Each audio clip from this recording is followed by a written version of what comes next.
Mabait naman kasi yung si Irish. Pwede mo siyang pakiusapan na hindi mo na magbibigay dahil wala ngang pera dito sa bahay.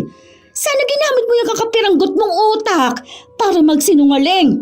Sabihin mo, mapuputulan kasi tayo ng kuryente. Kawawa naman yung mga bata kapag nangyari yun. O, sabihin mo na may sakit ka. Kaya kailangan mo ibili yun ng gamot. Mga simpleng palusot lang sana, John Mark. Kaso dahil kakapiranggot lang yung utak mo, hindi mo mapag-isipan. Sa ating dalawa halata na hindi ako may kakapiranggot na utak. Alam mo naman dapat ang obligasyon nyo sa paluwagan nyo. Ginamit mo ang pera, natural kailangan mong ibalik. Hindi yun libre, Herlin. Yung inabono ni Irish galing sa sarili niyang pera. Sabi niya nga para pa sa anak niya. Alam mo naman na siya lang mag-isang nagtataguyod sa anak niya. Tapos yung nanay pa niya may sakit. Kargo niya rin yun. Yan sanang intindihin mo. Hindi na nila kasalanan kung naubos na ang pera mo dahil lang sa mga layaw mo. Oras na para ibalik yun. Pera nila yun. Nakakahiya na nga na ikaw pang dapat puntahan dahil kailangan ka singilin eh. Mabait na nga yung tao, kailangan mo pang abusuhin. Kung ikaw hindi ka nahihiya, pues ako hiyang-hiya na ako sa dami mong utang. May mga tao na nagiging gahaman pagdating sa pera. Kaya sa oras na magkamali sila, ay sila pa mismo ang gagawa ng paraan para mapabagsak ang iba. Katulad na lamang ni Herlin na kahit siya na ang may atraso, siya pa ang makakaisip na gawa ng masama ang kapwa. Ngunit ang bawat desisyon may malaking kapalit. Kung anong ginawa mo sa iba, siyang babalik ng mas higit pa. Ano na naman ba yung naiisip mo? Ang dami na nga nating utang, gusto mo pang dagdagan. Ito na nga yung sagot para mabayaran natin ang mga utang natin. Tapal utang na naman? Sa ginagawa mo talagang hindi tayo makakaalis sa mga utang na yan eh. Basta, maniwala ka lang sa akin. Kapag nakasahod ako sa paluwagan, nasa 80K din yun ano. O, bayad na lahat ng utang natin tapos may sobra pa. Pwede na natin gamitin yung sobra para bumili ng mga gamit o kumain sa labas. Saan ka naman kukuha ng panghulog mo monthly ha? Ang laki niya no? Tingin mo ba kaya nating hulugan yan palagi? Alam mo naman ang trabaho ko. Kapag natapos namin ng maayos yung kusina ni na Fernan, wala na naman akong trabaho. Hahanap na naman ng mapapasukan. Kaya nga ayaw ko nangungutang ka, di ba? Kasi ang hirap makabayad. Tingnan mo ngayon, palagi na lang may nagpupunta rito sa bahay. May weekly na hulugan ka pa sa loan mo. Paano naman kasi na hindi ako uutang o maglo-loan? Kulang na kulang tayo sa budget. 3 ang anak natin nag-aaral, John Mark. Kaya naman talaga ang budget kung sana natitipid lang natin. Kaso maluho ka rin. Kahit hindi naman natin kailangan gusto mong bilhin. Nitong nakaraan lang nag-loan ka sa one hand. Ginamit mo pa yung tindahan ni Tikay para sabihin na yun ang negosyo mo. Tapos yung pera na nakuha mo pinambili mo lang ng speaker. Ang mahal niyan, 3,000. Ano namang gagawin mo dyan sa speaker na yan? Meron naman yan sa Shopee na tig 150 lang ah. Maganda yan. Malakas din kapag magpapatugtog. Ganyan yung binili ni paring Bart. Yung sinasabi mo naman na tig 150, tayo lang makakarinig dito sa bahay, no? Yan ang hirap sa'yo eh, nakikipagpaligsahan ka palagi. Yung mga yun may mga pera kaya nagsasayang sa mga walang kwentang bagay. Tayo wala naman. Kahit na anong sabihin ni John Mark sa kanyang misis, pinagpapatuloy pa rin ito ang paglapit sa kaibigan niya para sa paluwagan na kanyang sasalihan. Inasikaso na muna ni Herlin ang kanyang mga anak. Nang makapasok na sa paaralan ng mga bata, saka siya nagtungo sa bahay ni na Irish. May iilan pa siyang nakakasalubong na pinagkakautangan niya pero puro lang din pangako ang sinasabi niya sa mga ito. Kahit na halos lahat na ng mga kapitbahay niya ay meron siyang mga utang, hindi siya nahihiyang ibalandra ang kanyang mukha dahil ang kanyang katwiran, balang araw ay mababayaran niya rin naman ang mga utang niya, kaya bakit pa siya yuyuko o magtatago sa kanila? Nang makarating siya sa bahay ng kaibigan, sakto nakalalabas lang din ng 2 tao na naghulog ng kanilang utang. Kilala si Irish sa lugar nila bilang nagpapahulugan ng mga gamit at isa na rin sa responsableng namamahala ng paluwagan. 7K monthly ang hulog, no? Oo ate, tapos ang available slot na lang ay 7 at 9. Ang layo naman yan. Ako na lang kaya ang mauna. Ay, Yan ang hindi pwede ate. Kasi si Jennifer ang mauunang sasahod eh. Yun ang napag-usapan namin kasi siya talaga yung suki ng paluwagan. Ako naman first time ko lang, kaya dapat akong mauuna, di ba? Good payer kasi yun ate. Kahit sa mga pahulugan naming cellphone talagang nagbabayad siya kung kailan talaga ang hulugan. Minsan nga mas maaga pa. Ni hindi yun nalilate. Ikaw kasi ate, first time mo kaya hindi ko alam kung talagang makakabayad ka. Ito naman parang ano? Anong akala mo sa akin hindi marunong sa mga ganyang hulugan? Yung sa one hand ko nga ngayon, walang palya, ni hindi rin ako na late ha? Yun lang talagang dalawa ang pwede mong pagpilian. 7 o 9. Depende na lang kung aalis ang iba na nasa taas para magpalipat. Be, sige na. Alam mo, kailangan talaga ng pamilya namin ng pera na yan eh. May paggagamitan kasi ako. Kahit siguro na pangalawa na lang akong sasahod. Huwag naman yung pang 7 or 9. Ang tagal nun eh. Magiging responsable naman ako sa pagbabayad. Gagamitin ko kasi yung pera sa pangnegosyo ko. May nakausap na akong supplier ng bigas eh. Kaya gagamitin ko lang panimulayan. Sige na, be. Kung alam mo lang kung gaano yan magiging malaking tulong sa akin. Tatry ko ate ha. Hindi ko alam kung sinong mapapakiusapan ko sa kanila. Chat na lang kita pero a-add na rin kita sa GC. Tapos kung sakali man na walang papayag, ikaw na lang ang magdesisyon kung kukunin mo pa ba yung 7 or 9. Sana be, magawan mo ng paraan ha. Salamat talaga. Mabait si Irish kaya madali itong mapakiusapan. Kaya alam ni Herlin na gagawan yon ng paraan ng dalaga. Ilang araw na ang nakalipas ay wala pa ring nakukuhang mensahe si Herlin. Kaya ang ginawa niya ay bumalik siya sa bahay ni Irish para pakiusapan ito. Be, anong araw na ngayon oh? Wala pa bang balita dyan? Ano bang sabi nung nakausap mo? Magugulo kasi ang list kapag isisingit ka ate. Pero ganito na lang, gagawa ako ng bagong grupo at doon kita isasali. Mauna ba ako dyan ha? Baka mamaya nasa last na naman ako. Dahil ba bago lang ako kaya ganito? Para namang hindi tayo naging magkaibigan noon ah. Susubukan ko na pang una ka. Kaso baka hindi na 80k eh. Kasi baka wala kang ibang makasabay o kaya matagalan tayong makapuno ng members. Siguro mga 50k. Hindi ba pwede yun? Na kahit ako na lang mag-80k kung sakali man na hindi nila kaya? Kasi ako kaya ko naman. Titingnan ko ate ha. Or kung sakali na 50k lang, pahulugan mo na lang ako ng dagdag na 30k? Tapos monthly ko rin ibibigay sa'yo. Ano sa tingin mo? Pwede naman yan. Basta makakuha din ako ng budget dun sa iba kong pinapahulugan. Basta ate ha, wag mo naman ako ipahiya sa ganito. Lalo na ikaw ang papaunahin ko. Ang daming aasa sa susunod mong hulog. Oo naman, ano ka ba naman?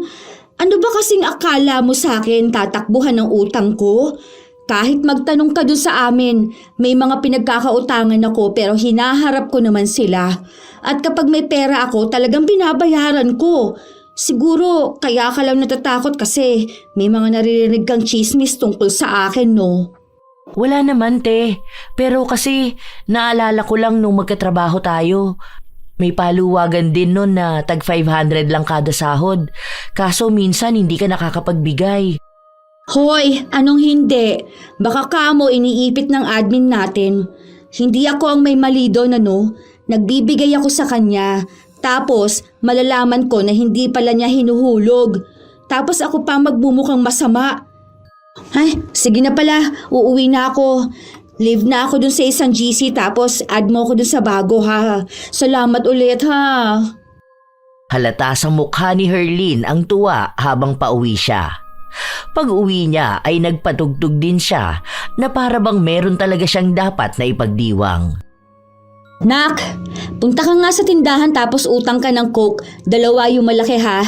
Sabihin mo babayaran ko rin yun kasama yung iba ko pang utang. Bilisan mo na. Paluto na tong pansit. Saka pauwi na rin ang papa nyo. Noong una ay ayaw sumunod ng kanyang anak. Pero nang sigawan at pagalitan niya ay wala na itong nagawa. Madalas kasi na kapag nagpupunta ng tindahan ang bata at uutang, pinapagalitan ito ng tindera at sinasabi na ang haba na ng kanilang listahan. Bilang isang bata, nakakaramdam siya ng kahihiyan kapag ganon ang inaasta ng tindera. Ilang sandali lang din ay dumating na si John Mark. Kasunod niya rin ang bata na walang dalang kahit na ano galing sa tindahan. Oh, nasaan na ang Coke? Sinabi ng bata na ayaw siyang pautangin dahil hindi na raw sila pwede pang umutang hanggat hindi pa sila nagbabayad. Ang sama naman na ugali nun. Baka hindi ko talaga siya bayaran dahil sa kagaganyan niya. Teka, ano nga bang meron? Bakit nagluto ka ng pansit? Saka anong coke? Ano tong tugtugan mo? Anong celebration? Wala naman may birthday sa atin ah. Kasi nga, makakasahod ako dun sa paluwagan ni Irish. 80K yun. Mababayaran na natin ang mga utang natin. At talagang nagpapakasaya ka pa? Utang din yung gagawin mo, Herlin. Paano natin mababayaran ng 80K ha? Hulugan naman yun, ano ka ba? Hulugan? Magkano monthly niyan? Nasa 7K? 8K? Magkano bang sahod ko ha? May matino ba akong trabaho? Kaya naman yan ang sahod mo. Oh, kung sasahod ka ng 10K monthly, di ba?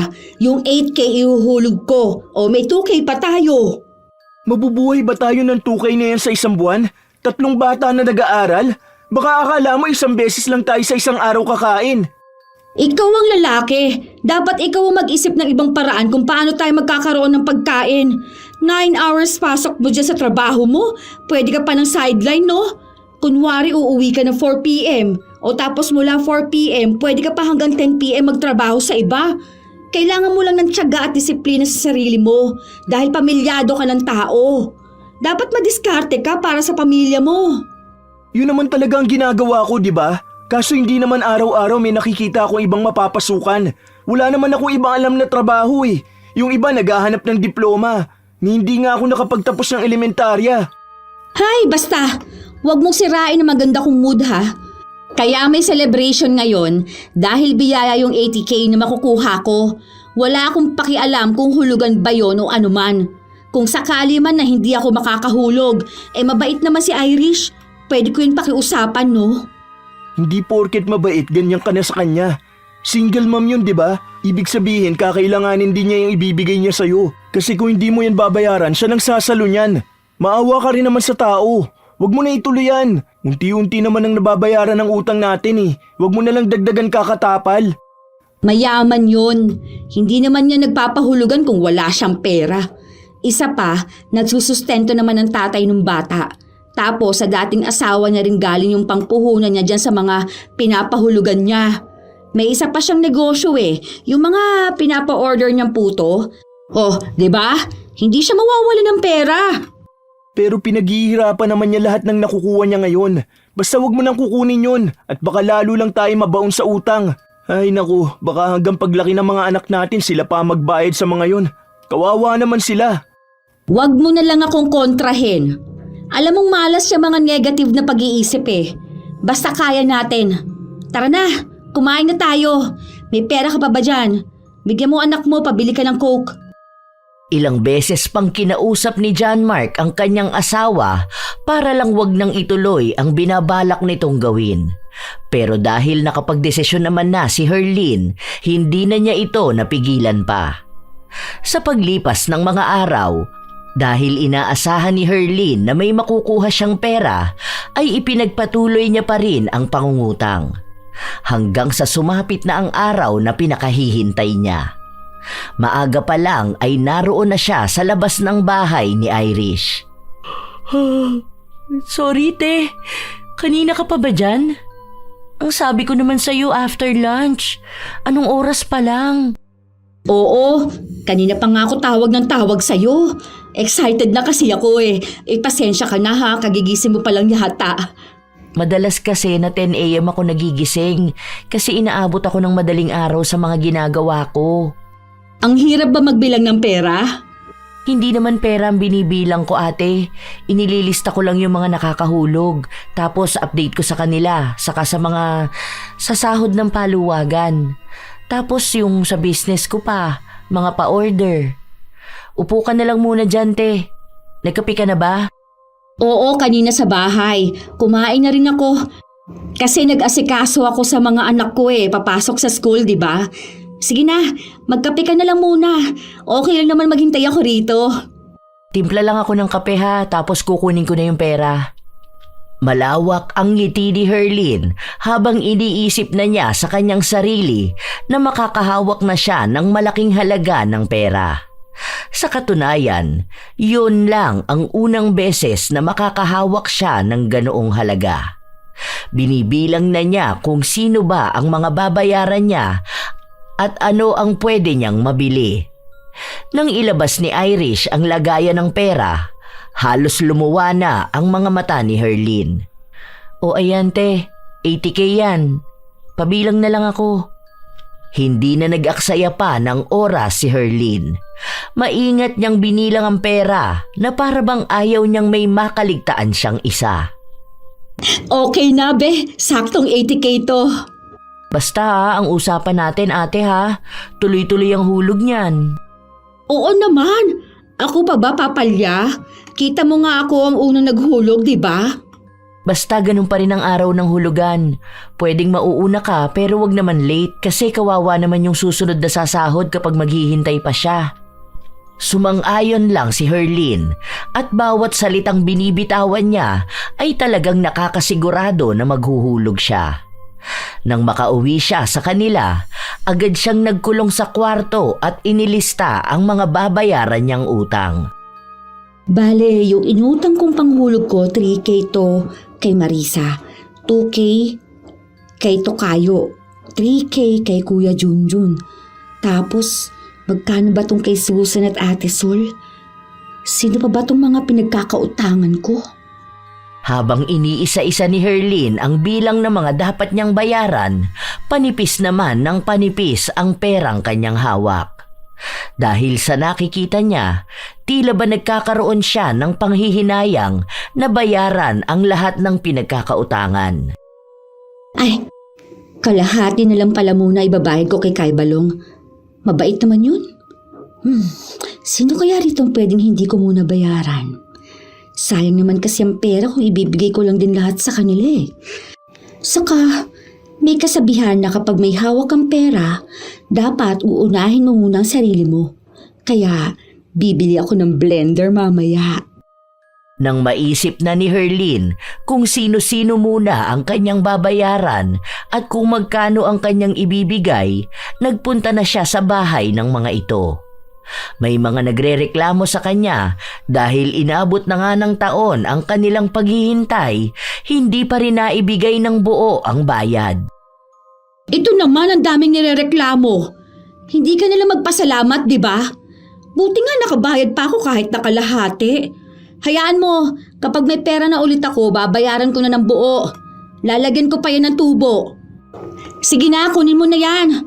Ano, ayaw mo ba? Wala na lamang nagawa ang mga pinagkakautangan niya dahil kung tatanggi sila, mas lalo lang silang malulugi. Nang araw din na yun, sinundo ni Herlin ang kanyang mga anak para kumain sila sa labas. Nagtataka ang mga bata kung saan siya kumuha ng pera dahil noong nakaraan lang daw ay naririnig nila ang kanilang ama na problemado sa ibabayad sa kuryente. Natawa na lamang si Herlin sa sinabi ng kanyang mga anak at ipinaliwanag niya na hindi na po problemahin ng kanilang ama ang ipambabayad sa kuryente dahil nabayaran na niya ito. Pumili rin sila ng masasarap na pagkain at walang pakialam si Herlin kahit naabutin pa ng 1,000 ang babayaran niya. Pakiramdam niya kasi ay napakayaman niyang tao. Bago pa sila umuwi, bumili sila ng mga bagong damit ng mga bata. Binilhan niya rin ang kanyang asawa. Pag-uwi ni John Mark, nagulat siya sa nakita niyang mga plastik sa loob ng bahay. Anong meron? Saan galing yung mga yan? Binili ko, ano pa ba? Ay, oo nga pala. Kumain ka na muna. Gusto mo bang ipainit ko muna ang manok? Nasaan ang mga bata?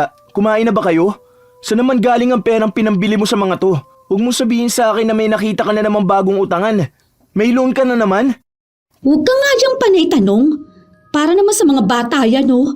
Tuwan-tuwa nga sila kanina nung binibili namin yan. Saka may damit ka dyan, pati na rin pants. Nung nakaraan naawa na ako sa'yo eh. Nagpapatahi ka sa akin ng butas mong pantalon. O ito, tingnan mo dali. Isukat mo pala para malaman ko kung kasya sa'yo. Para kapag hindi, ibabalik ko bukas. Kinuha mo pa rin talaga yung pera sa paluwagan ni Irish? Ano namang masama? Paluwagan yon. Ang ibig sabihin lang, hulugan. Nabayaran mo naman lahat ng pinagkakautangan natin. Nagbayad na ako, pero hindi naman lahat. Pero at least may hulog na ako sa kanila, di ba? Nabawasan na ang mga pinagkakautangan natin. Ano ba naman yan, Herlin? Ang sabi mo pag nakuha mo yung sa paluwagan, magbabayad ka na sa lahat. Kapag kasi ibinigay ko sa kanila yung mga utang natin, kaunti na lang matitira sa akin. Sayang naman no, paano na lang ang gagamitin natin sa bahay ha? Hindi sana kami nakalabas ng mga bata. Hindi sana sila naging masaya habang binibili yung mga gamit nila. Palibasa, ayaw mo kaming nagiging masaya eh. Gusto mo kaming maging malungkot.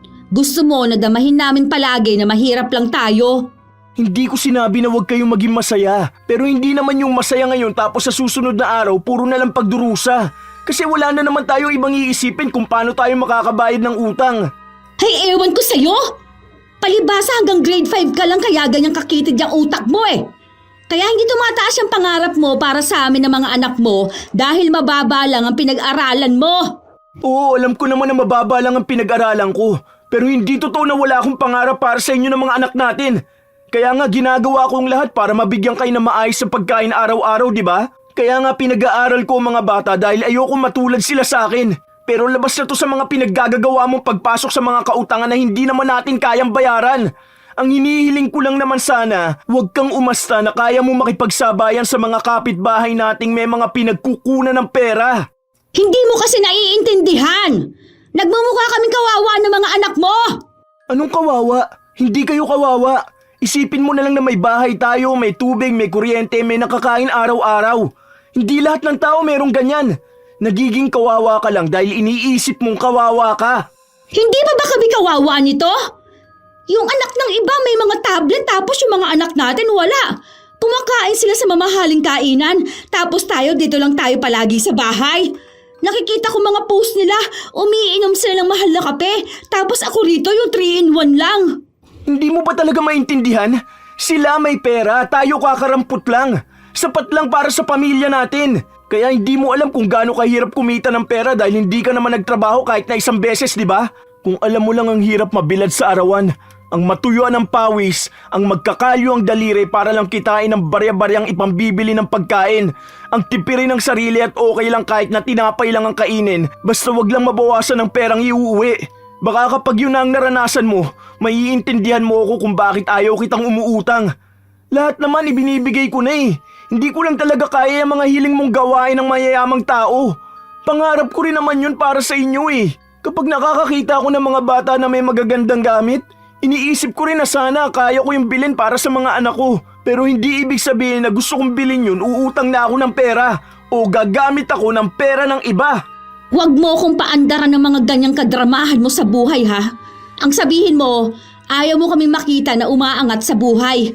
Simpleng bagay na nga lang ito nagpapasaya sa amin eh. Ay, kumain ka na dyan. Matutulog na ako. Masama ang loob ni John Mark dahil kahit na anong paliwanag niya sa kanyang asawa ay hindi ito nakikinig sa kanya. Hindi pa man dumarating ang araw ng hulugan, problemado na siya kung anong gagawin niya. Kung saan siya hahagilap ng bago pang trabaho. Halos ayaw na niyang matulog para lang may maidagdag na pera. Naiisip din kasi ni John Mark na walang ibang kamag-anak na tutulong sa kanya. Ang mga kapatid niya ay may kanya-kanyang buhay at pamilya. Ayaw naman niyang maging pasakit sa kanila dahil lang sa utang na pasan niya. Habang lumilipas ang mga araw, naging mas magastos pa si Herlin. Bumili siya ng bagong cellphone at sa tuwing may maiisip siyang pagkain ay binibili niya. Umaakto siya na para bang hindi ganon kadaling mauubos ang kanyang pera.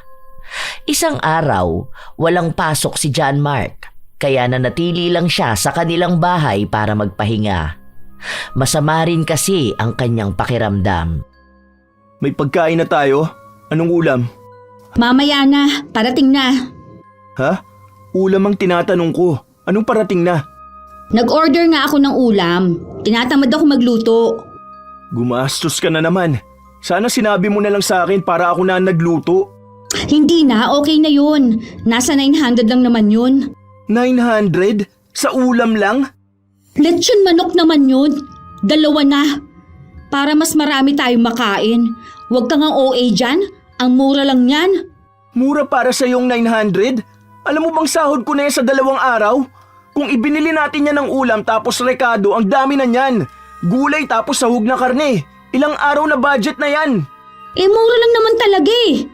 Namamahalan ka lang kasi wala kang pera. Isa pa, paminsan-minsan lang naman tayo kakain yan. Para saan ba yung pera na hawak ko? Di ba para ipambili? Isa pa, kakainin din naman natin yan. Ayaw mo yun? Ganado kakain ng mga bata. Hindi naman mapili ang mga anak natin. Ikaw lang ang nagpupumilit sa kanila na maging maarte. Aba, syempre naman gagawin ko talaga yan. Para at least, maramdaman naman nila ang buhay mayaman. Para iisipin nila na balang araw magiging ganon din sila. Ibig sabihin lang ng ginagawa ko, parang sineset ko sa utak nila na kapag yumaman sila, ganito ang buhay nila. Hindi mo alam yon, kasi wala ka namang pangarap sa buhay. Ang pangarap mo, makabili ng bagong martilyo. Hindi ganyan ang pangangaral sa mga bata. Matatalino ang mga anak natin. Maiintindihan nila kung anong buhay ang meron tayo. Kung nakikita nila na ganito tayo, ang ibig sabihin lang nun magsusumikap sila sa buhay. Para balang araw hindi sila mamumuhay ng ganito. Ako nga, wag mong pinapangaralan ha. Grade 5 ka lang. Ako umabot ng second year high school. Kaya akong mas may alam ng mga bagay-bagay. Tingnan mo nga to oh. Nag-comment si ate sa picture ko. Naiinggit siya dahil kumain kami ng mga bata ng pizza. O tapos, yung mirror shot ko pa. Nakita ang bago kong cellphone. Hindi ka ba masaya na kinaiinggitan na ako ng mga tao? Ibig sabihin umaasenso na ako. Tayo. Hindi ako magiging masaya sa ganyan. Kasi peke naman ang pinapakita mo sa kanila eh. Para lang masabi na angat ka. Pero ang totoo, baon ka naman sa utang. Umirap lang si Herlin habang sinasabi yon ng kanyang asawa. Habang lumilipas ang mga araw, patuloy na nagwawaldas ng pera si Herlin. Kung anong maisipan niyang kainin, binibili niya agad. Kapag may gamit siyang natipuhan, kinukuha niya agad. Puro labas lamang ng pera pero wala siyang ginagawa para tulungan ang kanyang asawa na magpasok ng pera sa kanilang pamilya. Ang mahalaga lamang para kay Herlin ay ang pekeng kasikatan niya sa kanyang pamilya at mga kaanak. Ipinapakita niya na asensado na ang kanilang buhay, lalo na sa mga kaanak niyang mababa ang tingin sa kanya. May mga nangungutang sa kanya pero hindi niya pinagbibigyan ang mga yon. Pinapayuhan niya na para bang may alam talaga siya pagdating sa kaperahan. Hanggang sa dumating na ang araw na kinatatakutan niya. 1,000 na lang talaga to? Teka nga lang. Baka may naipit ako. Nasaan na ba ang mga pinaglagyan ko ng pera? Halos baliktarin na niya ang buong bahay nila pero wala na siyang ibang nakita maliban sa 1,000 na hawak niya. Problemado pa siya dahil ubos na ang kanilang gasol. Hindi niya rin napansin na wala na rin silang bigas. Kailangan na rin niya ng pera dahil may isa siyang hulugan. Dahil mas nauna ang maniningil, doon niya ibinigay ang pera. Hindi pa siya nakakapagluto ng pagkain at mamaya lang ay uuwi na ang mga bata. Sakto naman, bago umuwi ang mga bata ay nauna ang kanyang asawa. Bumili ka na muna, tapos bigas din, ha? Para makapagluto na ako. Wala akong pambili ng gasol. Hindi ko pa naman sahod eh. Bakit? Wala ka na bang pambili? Wala nga akong pera. Naibayad ko na kanina. At bakit wala kang pera? Di ba dapat sahod mo ngayon? Hindi nga maibibigay ngayon. Bukas pa raw. Di gawan mo ng paraan. Anong gusto mo? Ako pa iisip kung saan tayo kukuha ng ipambibili ng gasol at bigas? Mangutang ka na lang sa kakilala mo. Babayaran mo naman kamo bukas kapag nakasahod ka na. Ano ba naman yan? Hindi mo malang iniisip kami rito sa bahay. Dapat kapag ganyan sahod, hindi ka pumapayag na delay. Kung anong araw ang sahod, ganun mo rin dapat makukuha. Ang mangmang mo naman kasi, kaya ka naluloko niyang pinapasukan mo. Hindi ako mangmang. Alam ko sinasabi sa akin. Isa pa, hindi lang naman akong hindi pa nakakasahod. Hindi ko kasalanan kung nawalan na ng gasol. Dahil nung nakaraan, nag-abot ako sa'yo ng pera. Yan kasi sinasabi ko sa'yo na kung sana alam mo hawakan ng pera mo, hindi ka masisimot ng ganito ngayon. Akin ang cellphone mo. Sasanla ko yan para makabili tayo ng gasol at bigas. Ayoko, hindi pwede. Alam mong ito na nga lang ang libangan ko rito sa bahay, kukunin mo pa? Eh anong gusto mo? Kumain o tumitig lang sa cellphone mo? May luma ka naman pwedeng gamitin Pinagtalunan pa nilang dalawa ang cellphone. Pinipilit ni Herlin ang asawa na maghanap ng taong mauutangan pero ayaw ni John Mark dahil nahihiya na siya sa mga tao. Galing din sa mahirap na pamilya si John Mark pero hindi sila sinanay ng kanilang mga magulang na umuutang. Dahil sinasabi sa kanila na ang perang hihiramin nila ay galing din sa paghihirap ng ibang tao. Dahil wala ng pagpipilian, kahit nalabag sa kalooban ni Herlin, ibinigay niya ang cellphone para maisanla ito. Ilang araw siyang nakasimangot dahil lumang cellphone ang kanyang gamit. Marami na kasi itong basag at hindi na napipindot ng maayos. Habang nakaupo sa labas ng bahay si Herlin, dumating naman ang kanyang asawa. O bakit ka naman nakasimangot dyan? Paano naman kasing hindi ako sisimangot kung ganito ang cellphone ko? Hindi man lang ako makapag-TikTok o selfie. Wala akong pang-post na reels.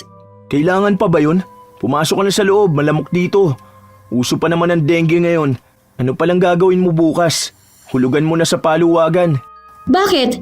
Hindi mo ako bibigyan ng pera bukas? Anong ibibigay ko sa'yo? May kikitain ako dun sa isa kong pinasukan pero 2K lang yun. Ibibili yun ng bigas tapos baon pa ng mga bata. Ano ba naman yan, John Mark? Ano namang ihuhulog ko?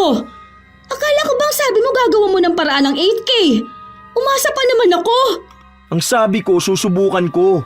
Tingin mo ba may tao na magbibigay sa akin ng 8K? Kahit yata mamalimos ako dyan sa tapat ng mall, hindi ko mabubuno yung kailangan mo. Ito na nga bang sinasabi ko Kapag wala kay panghuhulog, akong bubulabugin mo. Kaya nga ayaw kitang sumali dyan dahil dagdag problema lang yan. Tingnan mo nga, hindi pa bayad ang lahat ng utang natin, pero may kailangan ka pang hulugan na ganyan kalaki. Wala ka talagang silbing asawa, no? Hindi mo man lang ako matulungan kapag ganito. Saan ko ba ginastos ang pera, ha? Sa pamilya naman natin, di ba? Kumain ka rin naman ng mga pagkain binili ko gamit ang pera na yon. Ay! Ang hirap naman magkaroon ng ganitong asawa. Napakamalas ko sa buhay! Hindi natapos ang pagdaldal ni Herlin. Nagsasalita siya ng masasakit tungkol sa kanyang asawa. Mga bagay na dapat ay hindi na niya sinasabi. Patuloy niyang hinahanapan ng pera si John Mark. Kahit na ilang beses naman na sa kanyang ipinaliwanag na wala siyang pagkukunan ng ganun kalaking halaga. Kinabukasan, hindi nagbukas ng cellphone si Herlin dahil alam niyang tatawagan siya ni Irish. Wala siyang hawak na pera kaya wala siyang maihuhulog. Balak na lang sana niyang hayaan si Irish at magbibigay na lang siya kapag may hawak na siyang pera. Pero pinuntahan siya sa kanilang bahay para maningil. Halate, hindi naman pwede yung ganyan Alam mo naman na hulugan mo ngayon. May next na sa sahod pa. Nakikita mo naman na may sakit ako, di ba? Sige na, sa susunod na lang, abunuhan mo na lang muna yan. Di ba gano'n naman talaga ang gawain ng admin? Oo nga ate, pero alam mo naman din siguro na may anak ako, di ba? Malaking halaga yung hulog mo kung palagi akong mag-aabono sa'yo. Hindi naman palagi Ngayon lang naman. Promise, sa sahod ng mister ko, ako mismong pupunta sa bahay niyo para bayaran ka. Maawa ka rin naman sa akin. May sakit ako Wala nga akong may pambili ng gamot kaya tinitiis ko na lang to. Wala ka ba dyan kahit na magkano na lang, te? Wala talaga, be. Sorry ha. Hayaan mo, kapag nagbigay sa akin ng asawa ko, abot ko kaagad sa'yo. Ate, Huwag naman sanang palaging ganito ha. Alam mo naman na mabait ako at nag-aabono, pero hindi ko kaya kapag palaging ganito. May iba rin akong pinagkakagastusan. Ayaw ni Irish mamilit, lalo pat magaling magpanggap si Herlin na meron nga talaga siyang sakit. Ilang araw pa ang lumipas, hindi pa rin nagbibigay ng pera si Herlin.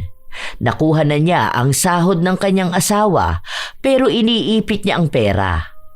Isang araw, maaga pa lang ay nasa bahay na nila si Irish at dahil naroon si John Mark, siya na ang kumausap dito.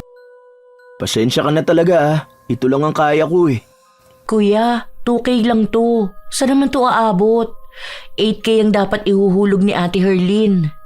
Inabunuhan ko na nga yun. Ginamit ko na nga yung pera na para sa anak ko eh. Oo, naiintindihan ko naman. Alam ko na mabigat na halaga yon at hindi ko rin talaga kaya. Pero pangako kapag nakuha ko na yung isa ko pang sahod, ibibigay ko kaagad sa'yo. Pasensya ka na talaga, Irish. Sige kuya. Pero sana naman totoo na yan ha.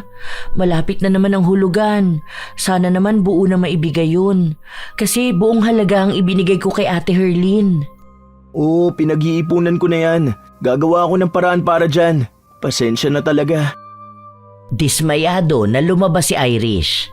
Nang masigurado na wala na talaga siya, lumabas ng kwarto si Herlin. Bakit mo naman binigay sa kanya yung pera? Di ba ang sabi ko sa'yo na pakiusapan mo lang siya na hindi ka nga muna makakapaghulog?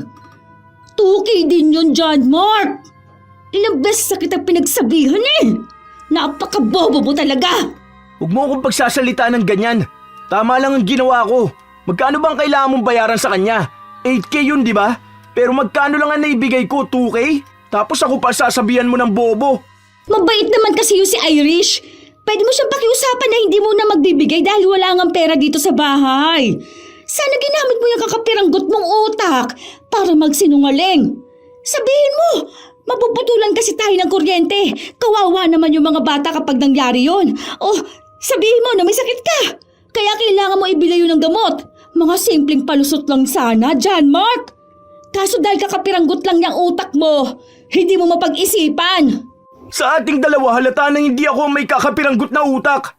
Alam mo naman dapat ang obligasyon nyo sa paluwagan nyo. Ginamit mo ang pera, natural kailangan mong ibalik. Hindi yun libre, Herlin.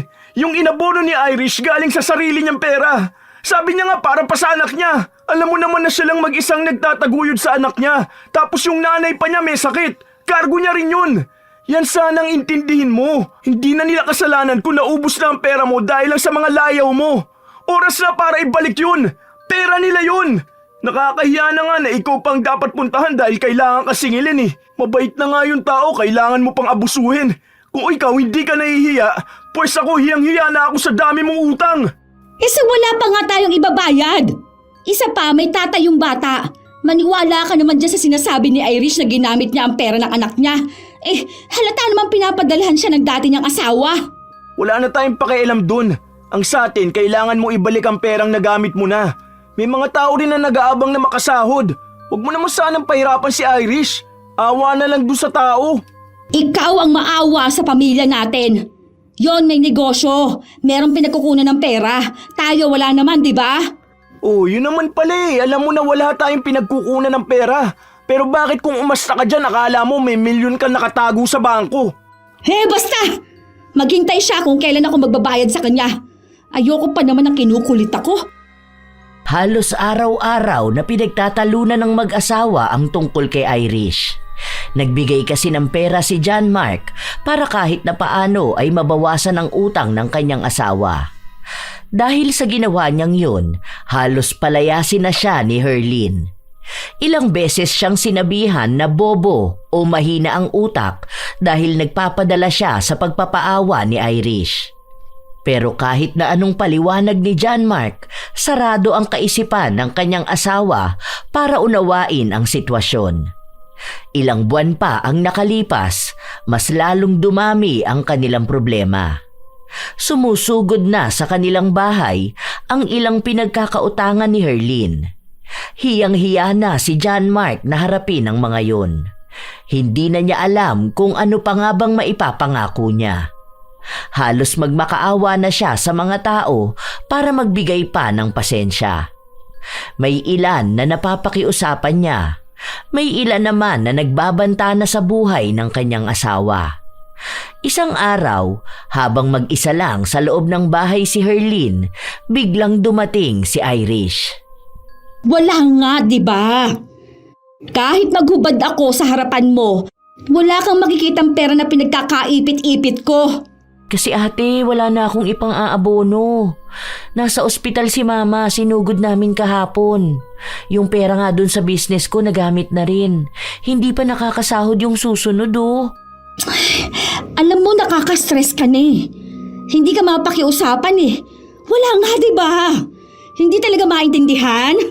Te, kahit magkano na lang. Sige na. Kapag sinabi kong wala akong pera, ibig sabihin wala. Ano bang hindi mo maintindihan sa sinasabi ko, ha? Ang simple lang na. Kung may pera ako, di sana ibinigay ko na sa'yo, di ba? Sa wala nga kasi. Alam mo, sa lahat ng ayoko, yung ang kulit-kulit. Maghintay ka kung kailan ako magkakapera, ha? Akala mo naman kasi talagang aping-api ka. Akala mo wala kang pera, kahit na ang dami naman sana. Huwag kang maging gahaman, aba. Baka yan pang ikamatay mo. Sige ate, aalis na ako. Pasensya ka na. Walang nagawa si Irish. Dahil ayaw niya ng gulo ay umalis na lamang siya. Kahit na pinagbigyan na ng dalaga si Herlin, hindi pa natapos ang inis niya rito, lalo na noong pinaparinggan na siya ng ibang mga kasama niya sa paluwagan. May nagsabi na baka raw ipatawag siya sa barangay. Natakot si Herlin dahil iniisip niya na baka makulong siya at mapahiya. Gusto niyang takasan ang kanyang utang pero hindi naman siya pwedeng lumipat ng bahay. Meron na ring social media. Mas madali siyang maipapahiya kapag inilagay ang kanyang litrato. Hanggang sa nakita niya ang isang ulat tungkol sa mga mangkukulam. Hindi ko alam kung ano bang nasa isip ko. Pero siguro kapag namatay na si Irish, wala na rin akong utang. Ibig sabihin, clear na yung 80K. Wala nang kukulit sa akin. Wala na ring huhulugan ng asawa ko. Magkano kaya bayad sa mga mangkukulam? Hoy, wala naman palang presyo. Tamang donasyon lang. Aba, ayos to. Dahil sa kanyang naisip, naghanap si Herlin ng mangkukulam sa kanilang lugar. Hindi siya nagtanong sa mga tao dahil iniisip niya na baka malaman nila ang kanyang masamang balak. Nang makakita siya, hindi siya nag-aksaya ng oras para puntahan yon. May dala siyang litrato ni Irish at ang buong pangalan nito. Bago isagawa ang ritual, sinigurado ng mangkukulam ang gusto niyang ipagawa. Oo, yon ang gusto ko. Basta patay agad ha, yung walang ibang makakaalam ng ginawa ko. Sinabi ng mangkukulam ang mga maaaring maging epekto sa kanya sa oras na gawin na nila ang ritual, pero sadyang walang konsensya at takot si Herlin. Ang mahalaga lang sa kanya ay matapos na ang kanyang utang. Mangyayari lang yon kapag namatay si Irish. Nang matapos ang ritual, naghulog si Herlin ng walang laman na sobre sa lagayan ng donasyon ng mangkukulam. Natatawa pa siya sa kanyang ginawa dahil ang iniisip niya ay naisahan niya ang mangkukulam. Gumawa ito ng bagay na pabor sa kanya nang wala siyang inilalabas na pera. Nang araw din na yun, nabalitaan nila ang biglaang pagkamatay ni Irish. Wala raw paliwanag dahil bigla na lang itong nahimatay. Hala, kawawa naman si Irish. Lalo na yung anak niya. Ilang taon pa lang yun eh. Tapos hanggang ngayon nasa ospital pa rin yung nanay niya. Yon! Buti na lang, hindi tayo makakabayad ng utang sa kanya. Ayos! Seryoso ka ba dyan sa sinasabi mo ha? Hindi ka man lang talaga kinikilabutan? Uy, bakit naman ako kikilabutan? Kung sa oras na talaga niya, dapat maging masaya tayo dahil wala na tayong stress. Habang ang mga tao na malapit kay Irish ay nagluluksa, si Herlin naman ay nagdiriwang. Isang gabi, nagpunta sila sa burol ni Irish. Pinipilit ni Herlin na huwag ipakita ang kanyang saya at nagkunwari na nakikiramay siya sa pamilya nito. Nakita niya ang dating asawa ni Irish na nag-aasikaso sa burol. Kinausap yun ni Herlin, pero ang tanong niya ay para masigurado na wala na nga siyang babayaran na utang. Wala raw alam ang lalaki kung sino ang may mga utang kay Irish at dahil patay naman na raw ang babae, baka hindi na rin magbayad ang iba. Nagtagal pa ng kaunti sa burol si Herlin. Tinitignan niya ang mga nakikilamay hanggang sa napansin niya ang isang babae sa hindi kalayuan. Kamukha yun ni Irish. Yun ang unang beses na kinilabutan siya dahil nakatingin yon ng diretso sa kanya. Mal, nakikita mo ba yung babae na yun? Sino kaya yun? Saan dyan? Yung naka-blue? Hindi ko kilala yan. Wala naman akong gaanong kilala rito eh. Hindi yun. Ayun o. Yung babae na naka-white tapos parang may ruffle yung blouse. Para kasing kilala ko siya. Ha? Wala naman ah. Baka kurtina lang yan.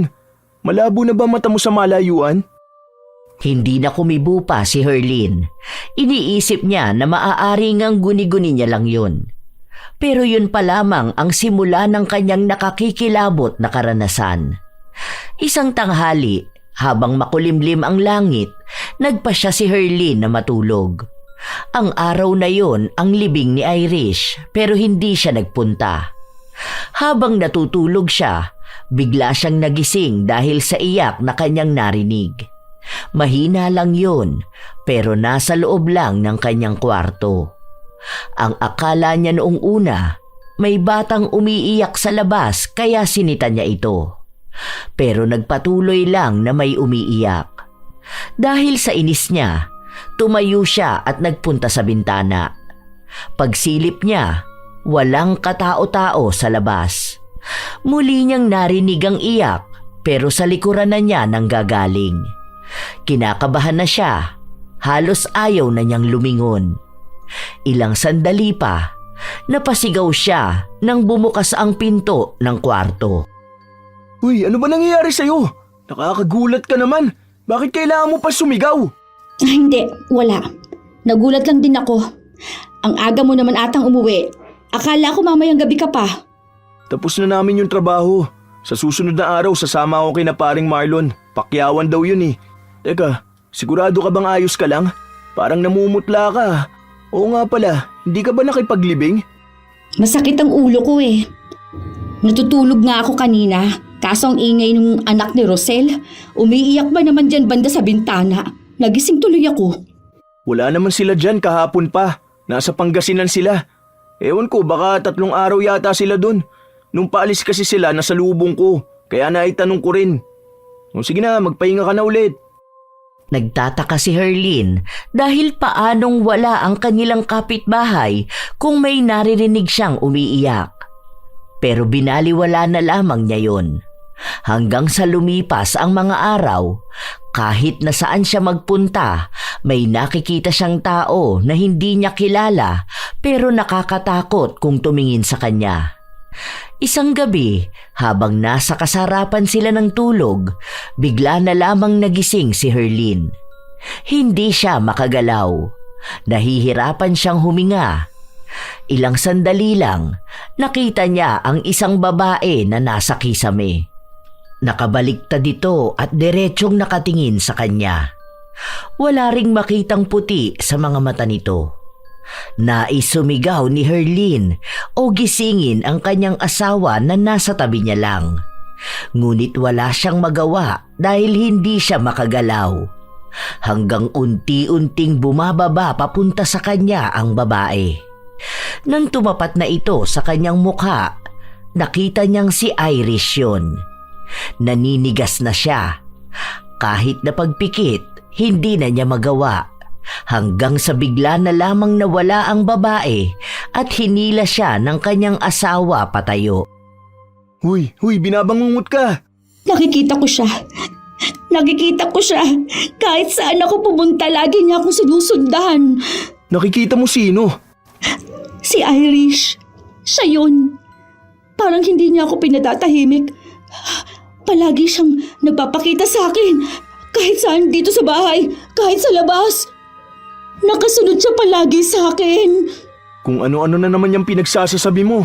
Bakit ka naman susundan ng kaluluwa ni Irish? Baka nakukonsensya ka lang dahil sa utang mo sa kanya. Kakaisip mo yan sa kanya kaya akala mo nakikita mo siya.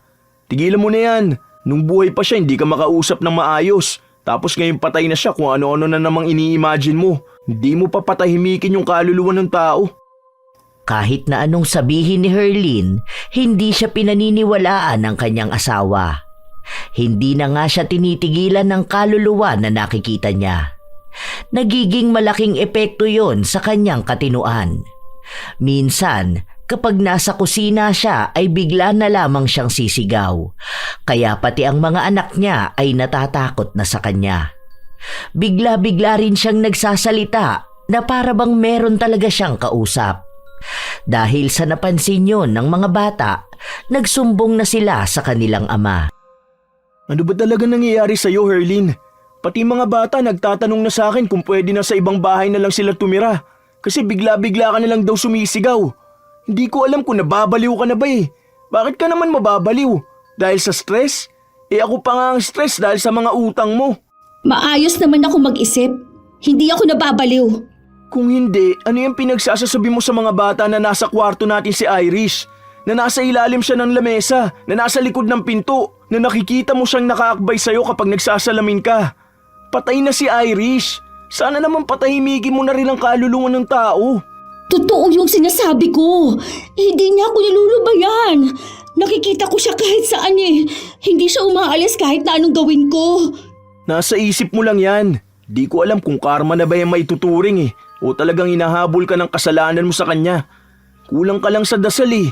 Kilalanin mo rin kasi ang Diyos. Hindi palaging pera na lang ang inaatupag mo. Kahit na anong gawin ni Herlin, hindi nawawala ang pagkita niya sa katauhan ni Irish mula sa mga kaluluwang pagala-gala sa kung saan-saan. Minsan pa, nakikita niya itong nakaupo sa kama nila o kaya ay nasa isang sulok. Ang alam lang ni Herlin, hindi naaalis ang masamang tingin ni Irish. Isang gabi, hindi makatulog si Herlin. Bukas ang ilaw dahil natatakot siya sa anong hatid ng dilim. Nakapikit siya, pinipilit ang sarili na dalawin ng antok. Hanggang sa dumilat siya, naaninag niya ulit ang mukha ni Irish na nakadungaw sa bintana. Sa takot niya ay napapikit siya, pero kahit na ganon ay nakikita niya pa rin ang imahe ni Irish. Nakakatakot. Tigilan mo na ako! Ayoko na! Tama na! Ayoko na! Irish, Herlin, lumayo ka ano na bang sa ginagawa mo? akin. Umayos ka nga! Ayun na siya. Ayun si Irish! Huwag mo ko nibigay sa kanya ha! Ayoko! Natatakot ako! Gusto niya rin ako mamatay. Ayoko! Ayun na siya! Ayan na, lumalapit na siya! Ah! Doon ka! Lumayo Walang ka sa Irish! akin! Wala na siya! Patay na siya! Nasa likuran mo siya. Ano ba? Kaya natatakot ang mga anak mo dahil ganyan ka eh. Walang Irish, okay? Wala siya rito dahil patay na siya. Nailibing na siya.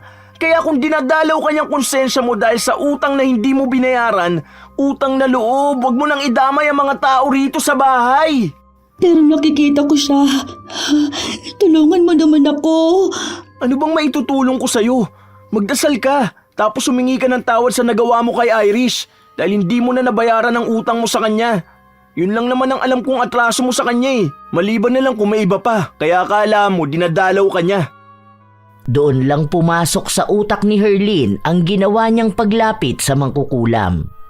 Dahil ang mangkukulam lang naman ang nakakaalam ng kanyang ginawa. Kaya ang ginawa niya ay bumalik siya para makausap ito. Ano bang nangyayari sa akin ha? Hindi mo naman sinabi na dadalawin ako ng babae na yon. Gawad mo ng ibang paraan. Natatakot na ako. Minsan binabangungot ako at nararamdaman ko may mabigat sa dibdib ko. Tapos makikita ko siya. Baka mamatay naman ako. Pati ang pamilya ko apektado na eh. Nagalit lang sa kanya ang mangkukulam at sinabi na bawi lang sa kanya ang nararanasan niya. Pinaalala sa kanya ang kalokohan na ginawa niya noong nagpagawa siya ng ritual para kay Irish. Ang panloloko niya sa donasyon. Wala akong dalang pera nun. Isa pa, marami naman nabibigay sa'yo eh. Grabe ka naman kung isang beses lang manlilibre ka ng serbisyo mo eh. Napakaswapang mo naman. Dahil sa sinabi niya, ay mas lalong nagalit sa kanya ang mangkukulam at sinabi sa kanya na wag na siyang babalik doon. Dahil sa susunod na makita siya ng mangkukulam, ay tutuluyan na ang kanyang buhay. Sinabi rin ng mangkukulam na ang nararanasan ni Herlin ay dulot na rin ng kanyang kasamaan ng ugali. Binabawian na siya ng karma at kahit na kailan, hindi niya magagawang takasan ang hatol na yon. Dahil ayaw naman siyang tulungan ng mangkukulam, umisip na lamang ng ibang paraan si Herlin kung paano mawawala ang kaluluwang sunod ng sunod sa kanya. Isang hapon, pag-uwi ng mga bata, naabutan nila ang kanilang ina na nakaupo sa sahig habang may kandilang pumapalibot at nasa loob ng pabilog na asin. Sa takot ng mga bata, lumabas ulit sila. Wala ni isa sa kanila ang nais na samahan ang ina sa loob ng bahay. Hanggang sa sumapit ang gabi, nasa labas lang sila at doon sila naabutan ng ama. Anong ginagawa niyo dyan? Bakit hindi kayo pumasok sa loob? Ay, alam niyo naman na malamok dyan eh. Mamaya magkadengge pa kayo. Nasaan ba mama niyo? Sinabi ng panganay nilang anak na natatakot sila dahil baka raw demonyo na ang kanilang ina dahil sa ginagawa nito. Hindi pa nakikita ni John Mark ang ginagawa ng kanyang asawa kaya pumasok siya sa loob ng bahay. Nasa loob pa rin ng ginawa niyang proteksyon si Herlin. Kaya naman pala hindi makapasok ang mga bata. Huwag mo sirain yan. Protection ka yan laban sa masamang elemento. Alam mo kung anong masamang elemento? Ikaw yun. Hindi mo man lang inisip ang mga anak mo. Nandun sila nagtsatsaga sa labas, nilalamok. Anong klaseng ina ka ba ha? Kaya parang ayoko nang iwan ng mga bata kasama kay. Baka mapahamak pa sila. Para din yan sa atin. Para hindi tayo susundan ni Irish. Wala ngang Irish! Meron! Sinabi sa akin ng mangkukulam na hindi ako titigilan ni Irish. Palagi siyang susunod sa akin. Gusto ko na magkaroon ng normal na buhay. Gusto ko na ulit maging masaya. Parang awa mo na. Tulungan mo naman ako. Mangkukulam? Anong pinagsasasabi mo? Yung mangkukulam na nilapitan ko para kulamin si Irish. Huwag mo sabihin sa akin kaya namatay si Irish dahil pinakulam mo siya. Oo.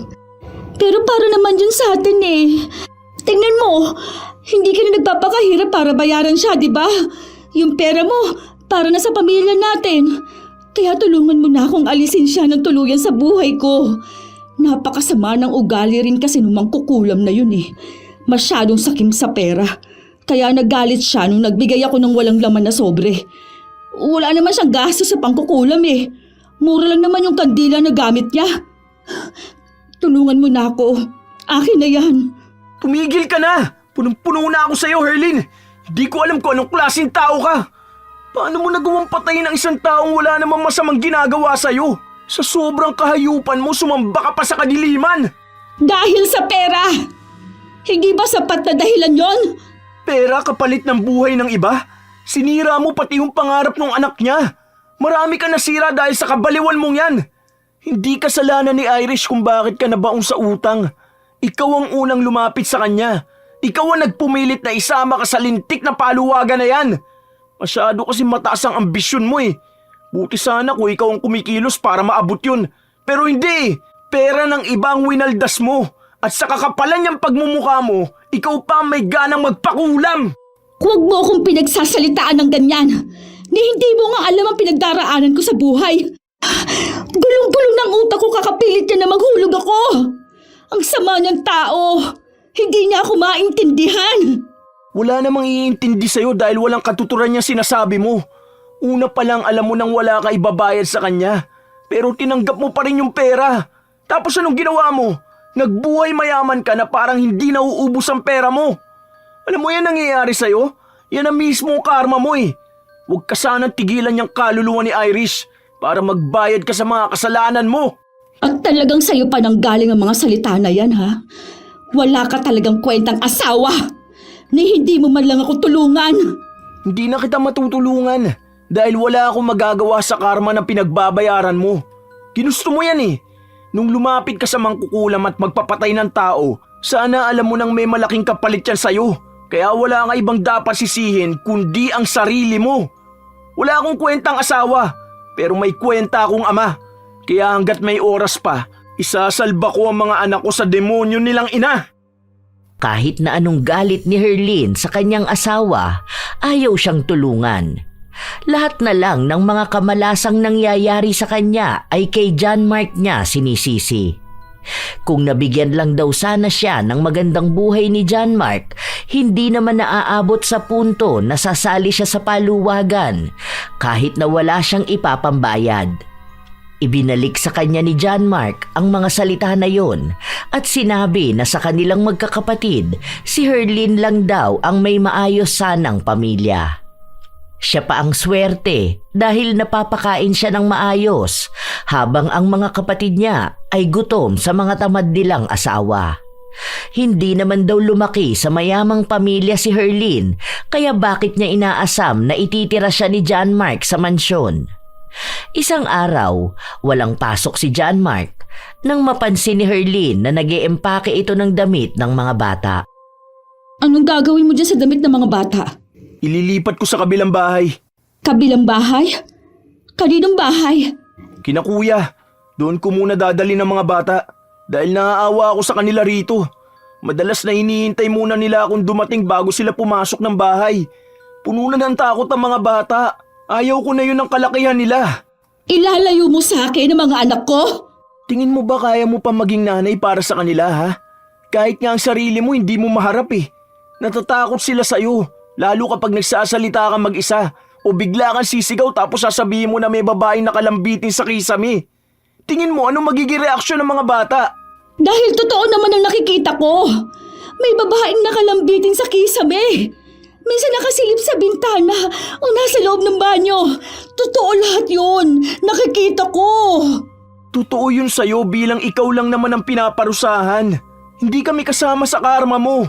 Kaya wag mo kami idamay sa anuman nangyayari sa'yo. May maganda pang kinabukasan ng mga bata. Anong gusto mong gawin sa akin? Iwan na akong mag-isa rito? Hindi pwede. Alam mo na nga ang nangyayari sa akin eh. Sasama ako sa inyo. Hindi ako lilipat. Ang mga bata lang. Napag-usapan na namin to ni kuya. Kinausap ko na rin ang mga anak natin. Hindi sana to mangyayari kung pinakinggan mo ako noon eh. Kaso wala na. Huli na ang lahat eh. Ang kailangan ko na lang isipin ngayon ang kapakanan ng mga bata. Ilalayo ko na sila sa'yo dahil hindi na rin mapipigilan ang paglala niya sakit mo sa utak. Wala na ring nagawa pa si Herlin sa pag-alis ng mga anak niya dahil mismong mga bata na ang nakiusap sa kanilang ama na lumipat na sila ng bahay. Naging matatakutin na rin kasi ang mga bata at kahit saan sila magpunta, pakiramdam nila ay sumusunod sa kanila ang sinasabi ng kanilang ina. Dahil madalas na si Herlin na lang ang naiiwang mag-isa sa loob ng bahay, mas dumalas na ang pagkita niya sa kaluluwa ni Irish. Wala naman itong ginagawa pero takot na takot siya sa tuwing nakatitig ito sa kanya. Minsan pa, nakita niya si Irish na nakatayo lang talaga sa gilid ng higaan nila, habang si John Mark ay masarap ang tulog. Dahil na rin sa nangyayari kay Herlin, naaapektuhan na ang kanyang kalusugan. Hindi na siya nagkakaroon ng maayos na tulog, hindi na rin siya gaanong makakain. Nangayayat siya ng sobra. Ayoko na. Tama na! Ayoko na, lumayan mo na ako. Patay ka naman na eh. Wag! Tulong! Tulungan niyo ako! Ah! Napatakip sa kanyang mukha si Herlin dahil hindi mawala sa kanyang utak ang imahe ni Irish. Mangilang beses niyang inuntog ang kanyang sarili sa pader. Patuloy niya yung ginagawa hanggang sa magdugo. Wala siyang pakialam kahit na nasasaktan na siya. Mabuti na lang ay dumating agad ang kanyang asawa para pigilan siya. Dinala siya sa ospital dahil sa pagdurugo ng kanyang ulo. Talagang nasisiraan ka na ng bait, no? Ayaw mo naman kasing maniwala sa akin. Ayoko na makita si Irish. Gusto ko na magkaroon ng maayos na buhay. Paano ka naman magkakaroon ng maayos na buhay kung inuusig ka na ng konsensya mo dahil sa ginawa mo kay Irish? Kumanap ka ng albularyo na magpapagaling sa akin. Sige na. Ewan ko kung may mahanap ako. Sandali lang, bibili lang ako ng pagkain sa labas. Kanina pa ako nagugutom eh. Bumalik sa pagkakahiga si Herlin. Pinipilit niya ang sarili na italiwas ang kanyang iniisip para hindi niya maalala si Irish. Pero kahit na anong gawin niya, paulit-ulit lang na bumabalik sa kanya ang alaala ng ginawa niya. Habang nakahiga si Herlin, narinig niya ang ingay sa kabila. May nakaharang kasi sa pagitan nilang berdeng kurtina. Hindi niya alam kung sino ang pasyente na nasa kabila. Basta ang alam niya, may tao roon dahil maingay ang kama. Pwede bang wag mong likutin ang hinihigaan mo? Ang ingay! Ang sakit sa ulo! Walang sumagot, pero maingay pa rin.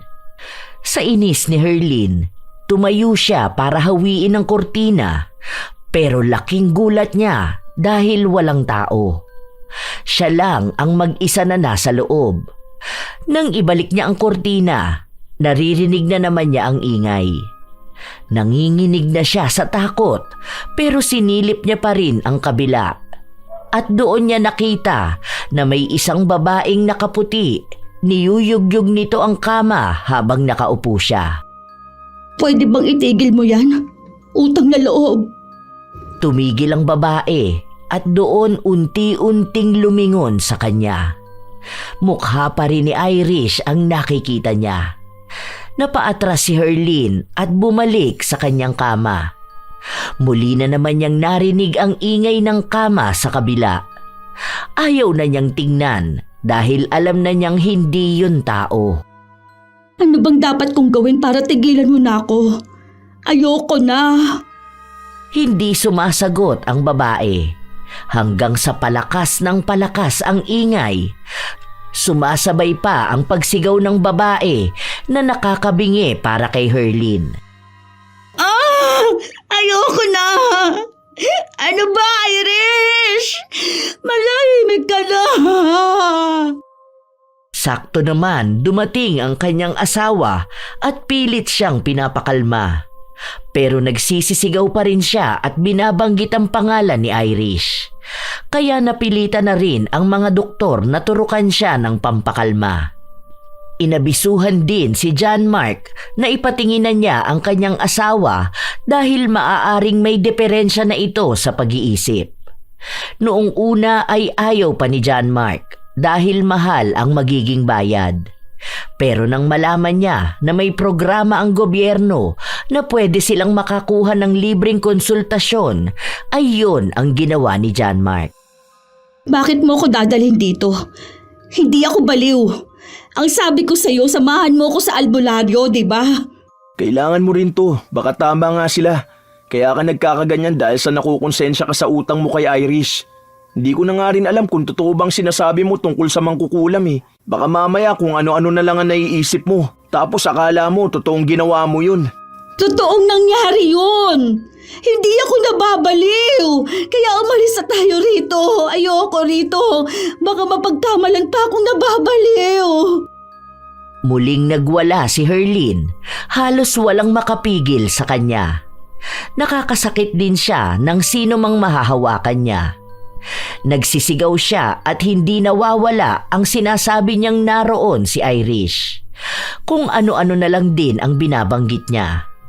Sa mga sumunod na linggo, naging mas agresibo at malala si Herlin. Bibihira na lamang din siyang makausap ng maayos dahil mas madalas na sumisigaw lang siya. Hanggang nagpasya na rin si John Mark na dalhin siya sa mental hospital. ako nababaliw! Ano ba? Bitiwan niyo ako! John Mark! Hindi ako baliw! Pasensya ka na. Hindi ko na talaga alam ang gagawin ko sa'yo. Hindi ka na pwede maiwan mag-isa. Nung nakaraan lang may sinaktan kang tao. Dahil iniisip mo na siya si Irish at pinipilit kang isama sa kadiliman. Totoo yun! Hindi yun kabaliwan! Ayoko sumama sa kanila! Huwag mo akong ipasama sa kanila! Ha? Mas maaalagaan ka nila dun. Hindi na kita kaya. At gusto ko na rin pagtuunan ng pansin ng mga anak natin. Pasensya ka na. Tumawag ka ng albularyo. Matutulungan niya ako. Sige na. Hindi ako lulubayan ni Irish. Andito siya ngayon, oh. Naghihintay lang kung saan kami pupunta. Huwag mo kong ibigay sa kanya. Hindi ako baliw. Si Irish siya may kasalanan nito. Hindi ako baliw. Paulit-ulit na sumisigaw si Herlin nang hindi siya baliw at isinisigaw ang pangalan ni Irish. Naririnig yon ng mga kapitbahay nila at naging tampulan na siya ng mga bali-balita. Ang sabi pa ng iba, tinamaan na siya ng karma dahil sa sama ng kanyang ugali at tama lang daw ang naging desisyon ng kanyang asawa. Dapat daw ay matagal na siyang iniwan ni John Mark. Kahit na nasa mental hospital na si Herlin, patuloy pa rin siyang dinadalaw ni Irish. Isang gabi, nakaramdam na naiihi si Herlin. Tumayo siya at nagpunta sa banyo. Habang umiihi siya, napansin niyang may babae na nakasilip sa ilalim ng pinto. Nakahiga ito at ang mga mata nito ay nakatitig lang sa kanya. Tigilan mo na ako, Irish! Tigilan mo na ako! Ayoko na! Tama na! Parang awa mo na! Hindi na tinigilan ng kaluluwa ni Irish si Herlin. Bibit-bitin niya ang kaparusahan na yon hanggang sa kanyang kamatayan. Simula nang lumapit si Herlin sa kadiliman, ang ibig lamang sabihin noon ay hindi na siya makakaalis kahit na kailan. Kahit na anong gawin niya, susundan at susundan siya ng kanyang konsensya, lalo pat wala namang masamang ginawa sa kanya ang taong pinapatay niya. Yun na ang kanyang parusa dahil na rin sa kasakiman niya sa pera. Habang siya ay nabubuhay, palagi niyang mararamdaman ang presensya ng dilim. Tunay talaga na may mga taong hindi kayang pigilan ang kanilang sarili na maging masama. Lalo na kapag may kinalaman ito sa pera. Nagiging iresponsable. Hindi naman masamang maghangad ng material na bagay o gawain na tingin mo ay magpapasaya sa'yo. Pero dapat ay daanin mo sa paghihirap, hindi sa pangungutang o paggamit ng pera ng iba. Matapos mong magwaldas, saka mo gagawa ng masama ang taong tumulong lamang sa'yo? Kung magagastos mo man ang pera ng iba, naway maging responsableng ibalik ito ng maayos. Huwag sanang suklian ng kasamaan ang mabuting pakikitungo ng iba. Huwag abusuhin ang kabutihan ng kapwa, sapagkat ang bawat kilos ay may balik. Ang tunay na ginhawa at kasiyahan ay bunga ng pawis at sakripisyo, hindi ng panloloko o paglapit sa dilim. Katulad ni Herlin, inakala niyang madadaan sa ritual ang pagtapos ng kanyang problema. Pero siya rin naman pala ang magdurusa ng panghabang buhay. Maaaring naloko niya ang ibang tao, pero kailanman hindi niya matatakasan ng konsensya. Ito ay palaging bubulong at lalapit sa kanya upang ipaalala ang maling nagawa. Kailanman ay hindi makakatulong ang itim na kapangyarihan para makatakas. Isa itong bitag na kapag lumapit ka, hindi ka na kailanman makakatakas. Sa huli, ang kasakiman ay laging may kapalit. At madalas, ang kabayaran ay mas higit pa sa kaya mong pagbayaran. Nakakalungkot ang nangyari kay Irish dahil ikinapahamak niya pa ang kanyang kabutihan. Sadya talagang may mga tao na sumisira ng tiwala katulad ni Herlin. Kayo ba mga apo, Nakaranas na rin ba kayo ng maloko ng kasamahan ninyo sa mga paluwagan? Ano rin ang inyong opinyon sa ating bagong kwento ngayon? Ibahagi nyo naman at nais ko itong mabasa. Shout out sa ilan sa mga masusugid na tagapakinig ng mga istorya ni Lola Telang. Princess Joy Bagus, Maria Maricar Mendoza, Maria Girly Piloton, Caroline Romion, Anwario Agovida, Conelo PH Channel, Nelly Layag, Jean Lu Official, Sharon Dueñas, Grace Doris Riano, Cassius Clay Rivera, Joy ng Bahrain, Carlita Nocerale, Sherlyn Joseco, Pasiano Guerrero, Agnes Padlan, Marivic Campos.